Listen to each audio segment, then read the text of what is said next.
नमस्कार विद्यार्थी मित्रांनो, आपल्या सर्वांचं स्वागत आहे ज्ञानमुद्रा अकॅडमीच्या एज्युकेशनल यूट्यूब चॅनलमध्ये. नवी मुंबई महानगरपालिकेची जी भरती आली होती, त्या संदर्भात आता नवीन अपडेट समोर आलेली आहे. ही नोटीस आहे 25 तारखेची, पण त्यांनी 26 तारखेला आपल्या वेबसाईटवर अपलोड केली. तर संपूर्ण नोटीसमध्ये काय माहिती आहे, त्याचीच अपडेट या व्हिडिओच्या माध्यमातून आपण जाणून घेऊया. चला तर मग सुरुवात करूया आजच्या व्हिडिओला.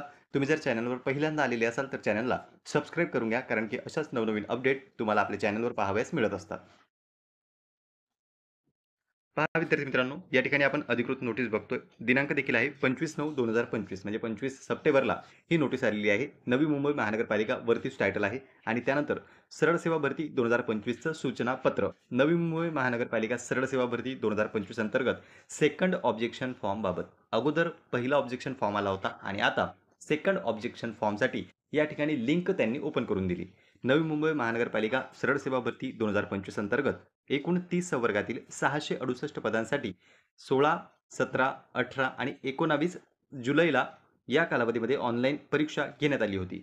ऑनलाईन परीक्षेच्या अनुषंगाने नवी मुंबई महानगरपालिका सरळ सेवा भरती 2025 अंतर्गत परीक्षार्थींना सेकंड ऑब्जेक्शन फॉर्म 26 ते 29 सप्टेंबर म्हणजे तुम्हाला जर काही ऑब्जेक्शन असतील एखाद्या प्रश्नावर, एखाद्या पर्यायावर किंवा त्यांनी जे उत्तर दिलेलं आहे त्या उत्तरावर, तर तुम्ही ऑब्जेक्शन घेऊ शकता आणि हा सेकंड ऑब्जेक्शन फॉर्म त्यांच्याकडून ओपन करण्यात आला. 26 तारखेपासून ते 29 तारखेपर्यंत तुम्ही हा फॉर्म जो आहे तो त्यांना भरून देऊ शकता. मात्र जर तुम्हाला काही ऑब्जेक्शन असेल तर ₹100 फी पेमेंट करावं लागेल. आता जर तुम्हाला एखाद्या प्रश्नावर आक्षेप असेल तर त्यासाठी ₹100 फी या ठिकाणी आपल्याला भरावी लागेल. या कालावधीत पोर्टलवर उपलब्ध करून देण्यात येणार आहे आणि प्रत्येक आक्षेपासाठी म्हणजे एक आक्षेप जर असला तर 100, 2 आक्षेप जर असले तर 200 या पद्धतीने पैसे तुम्हाला भरावे लागतील.